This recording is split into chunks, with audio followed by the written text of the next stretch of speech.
read one book a day, and tonight we're diving into 84 Charing Cross Road. We are always searching for such a friendship, unrelated to utility, unbound by distance, forged solely by a shared passion. Even if we never meet, we can understand each other's thoughts through words. And this little book tonight hides such a warm bond that spans mountains and seas. It is not a fictional novel, but a collection of more than 100 real letters. It records the ordinary address of 84 Charing Cross Road, behind which lies a 20-year transnational friendship mediated by books, and even more, humanity's perseverance in warmth and hope in the post-war years.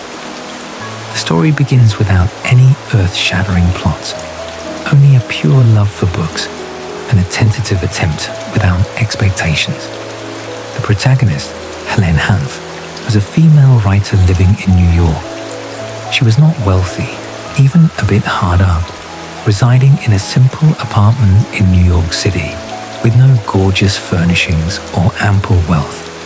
Yet she had an extremely rich inner world and an almost obsessive love for English literature. She had read countless English classics, from Chaucer to Dickens, from Shakespeare to Wilde. The tenderness and depth flowing in the words were the most precious light in her impoverished life. However, in the United States at that time, it was extremely difficult to find cheap and high-quality out-of-print English books. Either they were too expensive, beyond her means, or the editions were shoddy, failing to meet her discerning taste for books.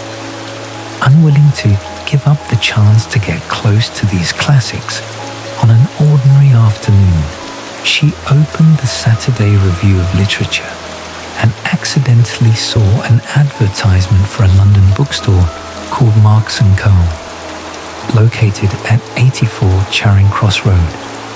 The advertisement stated that they sold various old books and rare editions at reasonable prices and could also find scarce versions for customers.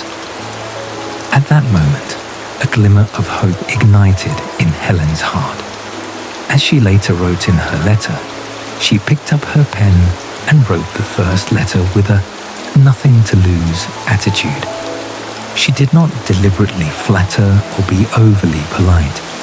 She directly wrote down the list of books she wanted, frankly explained her financial situation, and hoped the bookstore could find affordable editions for her.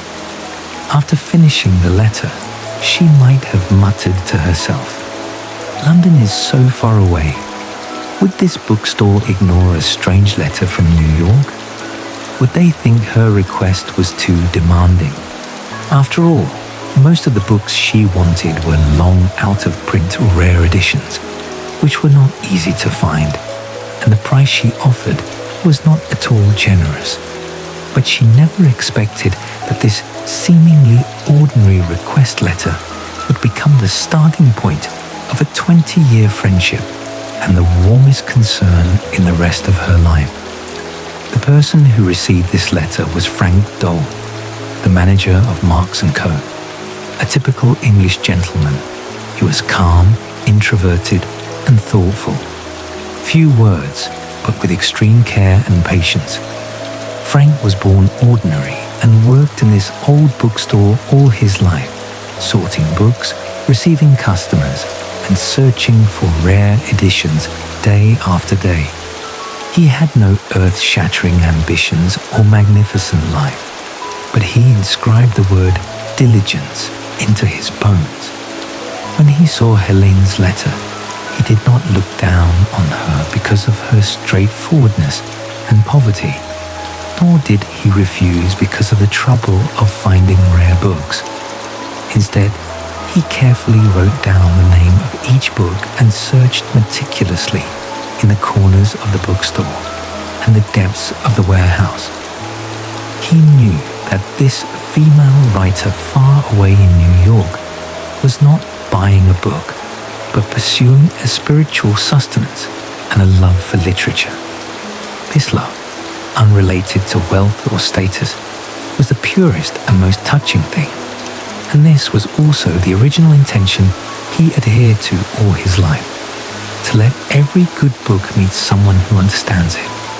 Frank's first reply was concise and sincere. He told Helene that some of the books on the list had been found, while others needed more time to search for. He would do his best to find the most satisfactory editions for her, and detailed the price of each book, trying his best to save her money. When Helene received the reply, her heart was filled with surprise and gratitude. She never thought that a strange bookstore far away in London would take such a serious attitude towards a request letter from a stranger and treat a reader she had never met so carefully. At that moment, all the hesitation and unease in her heart turned into warmth and trust. She picked up her pen and wrote the second letter, this time with more warmth and candor. She talked to Frank about her feelings when reading those books, her understanding of English literature, and the trivialities of life in New York. It was no longer just a cold request and reply, but two book lovers starting a dialogue that spanned mountains and seas. From then on, letters became the closest bond between Helene and Frank. Letter after letter flew from New York to London, and from London back to New York, crossing the Atlantic Ocean, passing through spring, summer, autumn and winter, never stopping. Helene's letters, just like her, were straightforward, witty, and full of enthusiasm, without the slightest pretense. She would directly express her love for a certain book, complain about the poor edition of a book, and share her hardships in New York. Sometimes she couldn't afford the rent. Sometimes she couldn't afford a decent meal. She would also share her little joys, occasionally receiving a royalty payment, occasionally reading a good book, and even acting coquettishly with Frank, complaining that he sent books too slowly or that the books he found were not perfect enough. Her words were vivid and powerful, like a beam of light illuminating Frank's plain and dull life. Frank's letters, however, were completely different. He was calm, introverted, gentle and thoughtful, with the politeness and restraint of an English gentleman in his tone. He rarely expressed his emotions or shared the trivialities of his life, but he revealed his care and kindness between the lines. He would carefully respond to every question of Helene, patiently listen to every complaint of hers, find more books she might like according to her preferences, and even carefully write notes on the title page of the books when sending them, telling her the origin of the book and which passages were worth reading carefully. He never took the initiative to mention his own hardships or complain about the difficulties of life. Even in the post-war years when materials were extremely scarce, even when his own life was struggling, he always maintained tenderness and kindness and treated every letter, every book, and every reader with all his heart. Gradually, Helene understood this taciturn English gentleman through Frank's letters and understood the tenderness and perseverance in his bones. She knew that Frank had guarded that old bookstore all his life, adhered to his love for books, and upheld a sense of responsibility. He was like a light on Charing Cross Road, silently guarding those good books and the dreams of book lovers. Frank too felt the long-lost enthusiasm and vitality from Helene's letters and felt the warmth of life. His boring and plain life became colourful and hopeful because of these letters and this female writer far away in New York. They had never met, did not know each other's appearance or voice, but they were like confidants who had known each other all their lives, understanding each other's joys, regrets, and the love and perseverance deep in each other's bones. In the days of letter exchanges, there was not only the search for and discussion of books, but also the simplest and most touching kindness between ordinary people in the post-war years. At that time, Britain had just been baptized by World War II, with devastation everywhere and extreme scarcity of materials. Food, clothing, daily necessities, everything was in short supply. People often could not eat their fill or keep warm, and even the most basic living needs were difficult to meet. Frank and the bookstore staff were also trapped in such difficulties. They often could only eat simple bread and potatoes, wear clothes with patches, but they still stuck to the bookstore, carefully finding good books for every customer. Through the letters, Helene gradually learned about Britain's predicament and the hardships of Frank and the bookstore staff. Her heart was filled with distress. Although her own life was not wealthy, she still tried her best to do something for them. So Helene began to send regular parcels to the bookstore, filled with materials scarce in Britain: ham, eggs, cheese, chocolate, as well as some clothes and daily necessities. She knew that these things might not be precious in New York, but they were the most needed in Britain at that time, and they were the hope that Frank and the bookstore staff could have a decent meal and wear warm clothes. She wrote in her letter, "What I send you are just trivial things, which are not worth mentioning compared to the efforts you have made to find good books for me.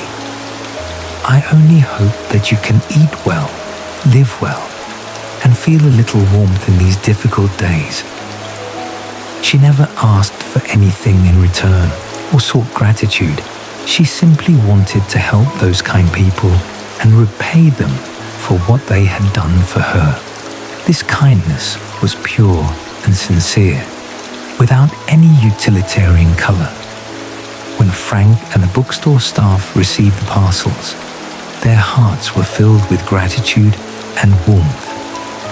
In those difficult years, a care from afar and a kindness from someone they had never met were like a ray of warm sun, dispelling the haze of life and warming everyone's heart.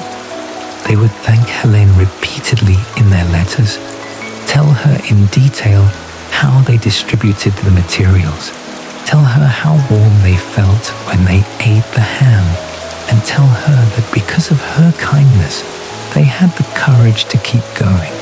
In his letter, Frank's tone was still gentle and restrained, but he could not hide the emotion between the lines. He wrote, "Thank you for your parcel. We will always remember this kindness. In such difficult days, receiving care from afar is our greatest love. We will continue to find good books for you wholeheartedly and live up to your trust and kindness." Days passed, letters kept coming and going, and 20 years of time quietly flowed between the lines. Helene's life gradually improved.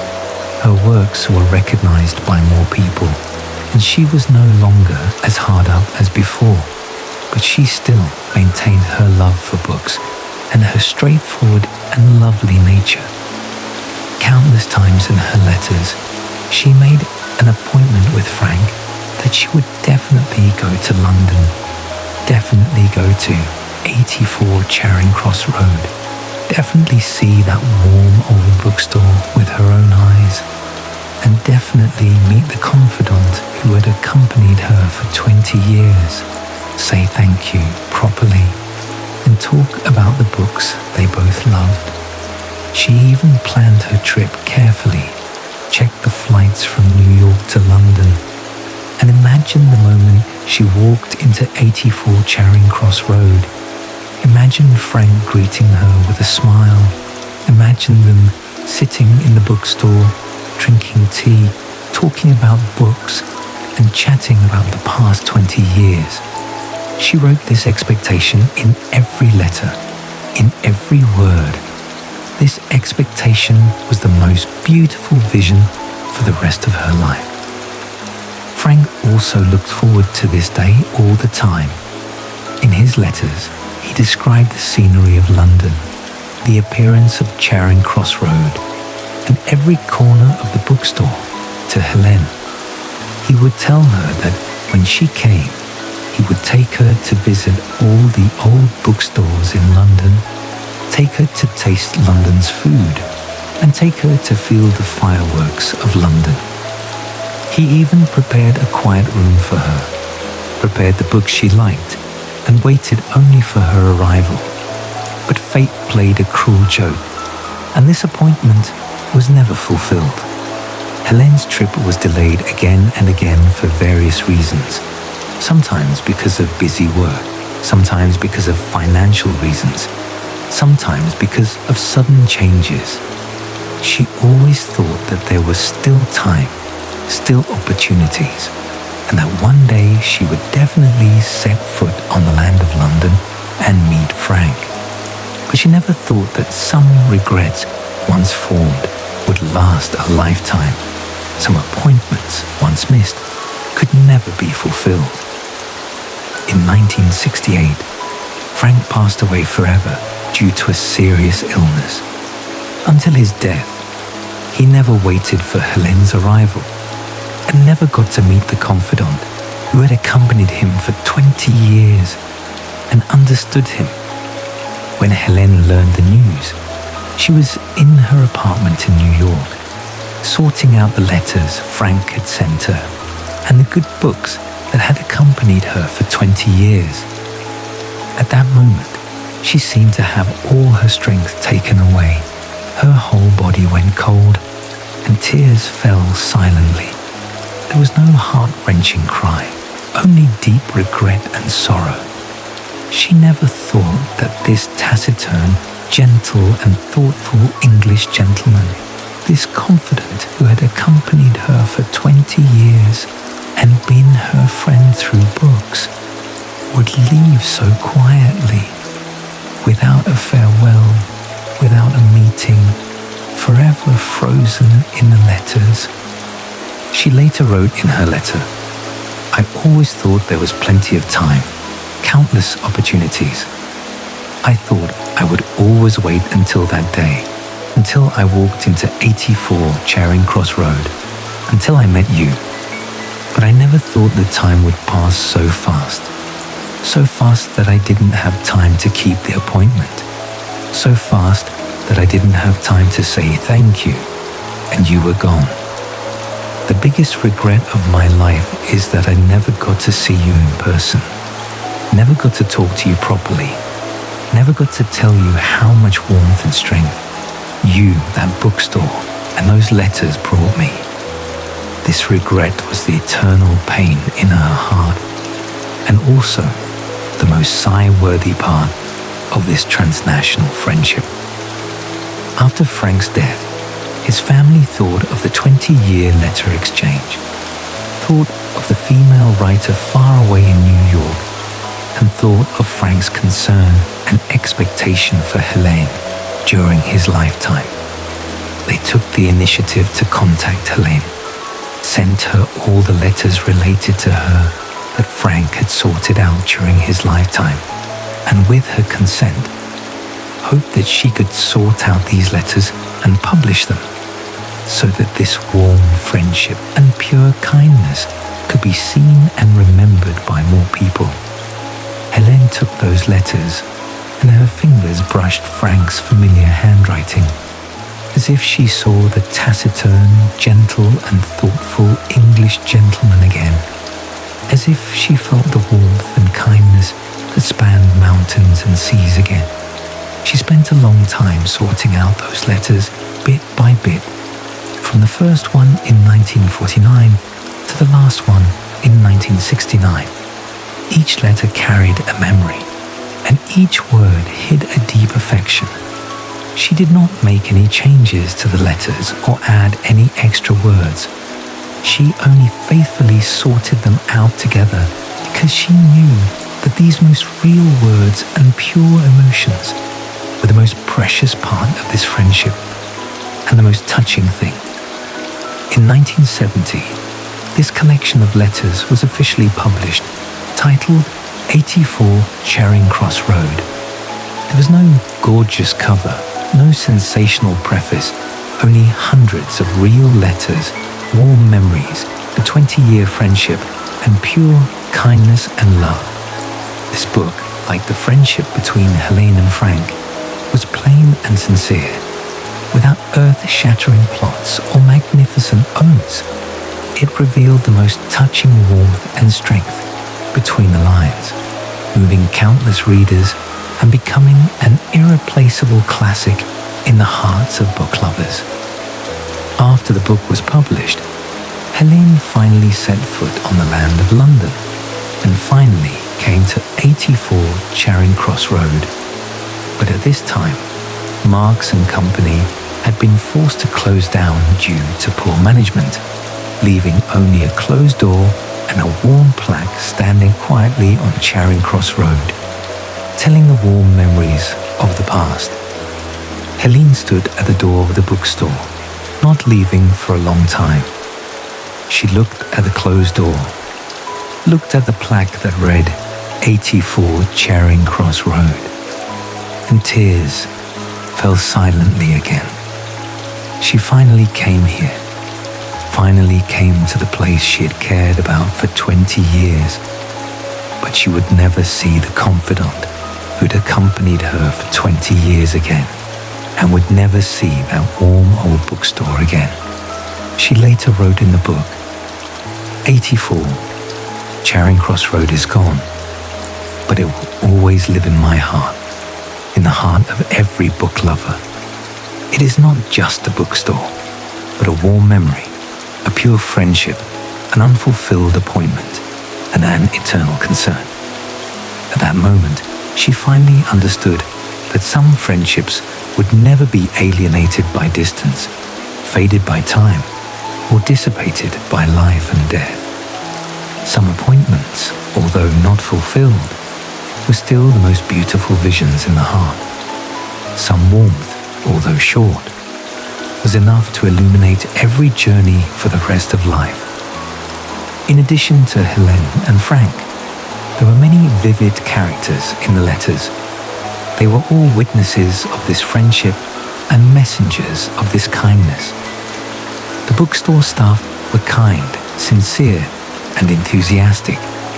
They would correspond with Helene, share their lives and their love for books, help Frank send letters and books to Helene when he was busy, sincerely thank Helene for the material she sent, and carefully find good books for her. Like Frank, they were taciturn and kind, adhering to their love for books and their sense of responsibility. In their own way, they warmed Helene with this transnational friendship.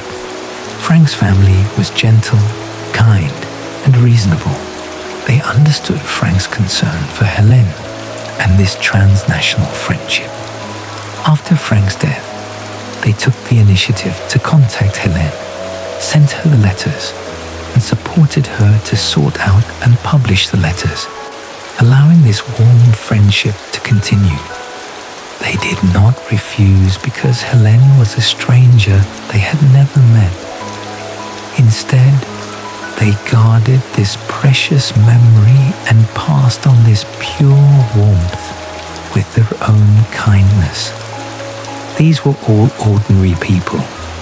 They had no earth-shattering ambitions or magnificent lives, but they all had kind, sincere, and warm hearts. In the difficult years, they comforted and supported each other, dispelling the haze of life and warming each other's hearts with pure kindness. Their stories had no sensational plots or deliberate exaggeration, but they were the most touching because their kindness, sincerity, and love were the most real and pure things, the things we all desire and cherish most in our hearts. After reading 84 Charing Cross Road, it is hard not to be moved by this 20-year friendship without meeting, and hard not to be infected by the pure kindness and love. In this fast-paced, high-pressure contemporary society, we seem to have become accustomed to hurrying, being utilitarian and impetuous, communicating in quick ways and ignoring the kindness and warmth around us.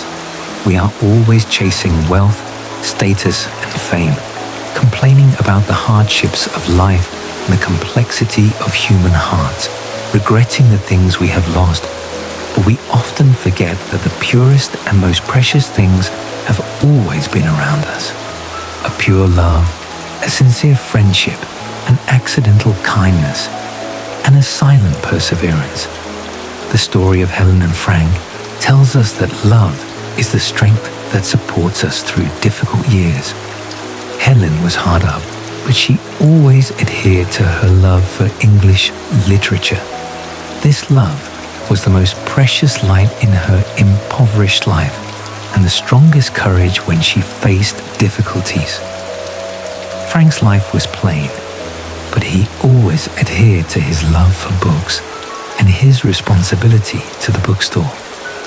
This love was the warmest comfort in his boring life, and the original intention he never changed in his life.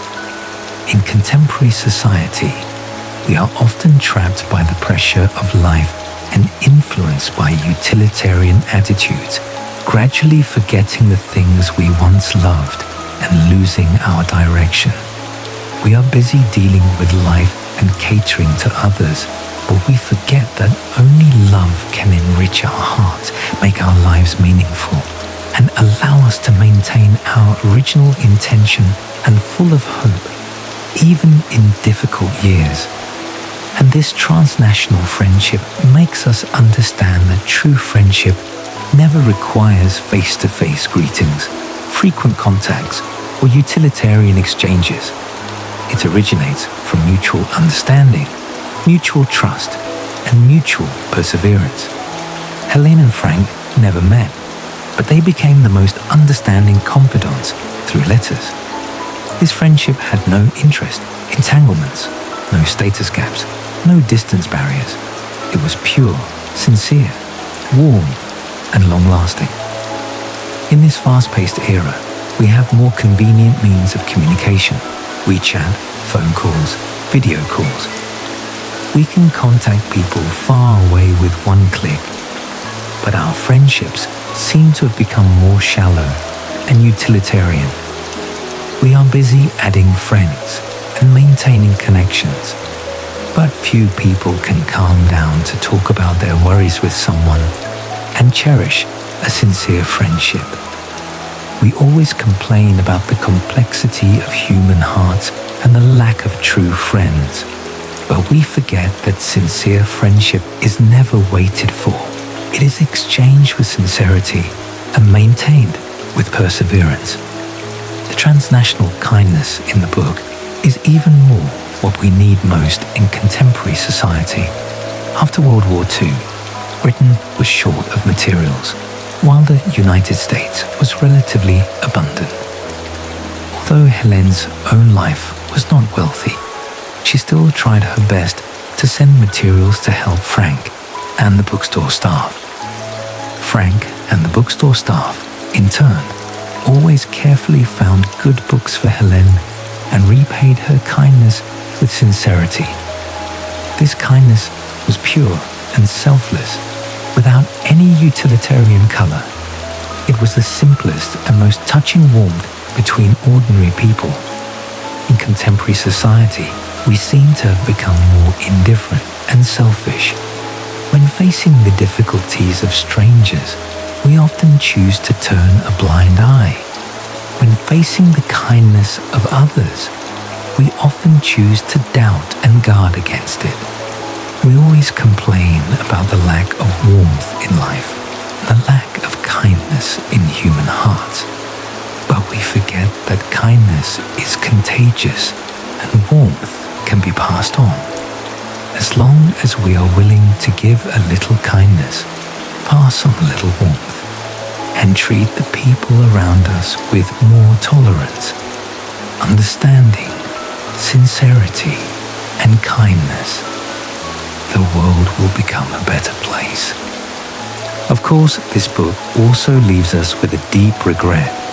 Helene and Frank never got to meet, and that appointment was never fulfilled. But this regret did not overshadow this friendship. On the contrary, it made it more precious and touching. It tells us that life is full of regrets. There is no perfect life, no perfect story. We will always miss some people, leave some regrets, and have some appointments that can never be fulfilled. But it is these regrets that make us learn to cherish, learn to be grateful, learn to treat the people around us well, and learn to pursue the things we love, guard the friendships we cherish, and pass on our kindness and warmth in the limited time we have. The significance of this book is not only a warm book, friendship, and a sincere friendship, but also an enlightenment for life and a perseverance for the original intention. In this impetuous era, we need to adhere to our own love like Helene, not be trapped by utilitarianism, not be defeated by difficulties, and let love be the light in our hearts to illuminate the way forward. We need to adhere to our original intention like Frank, maintain our kindness and sincerity, and treat everyone and everything with all our hearts. We need to learn to understand, trust, persist, give kindness, and cherish the warmth and friendships around us, just like them.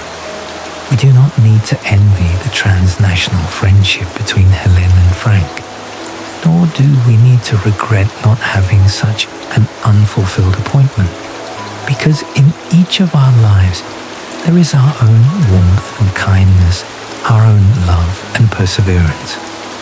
Perhaps it is an old book that has accompanied us for many years, a friend who understands us, an accidental kindness, or a silent perseverance.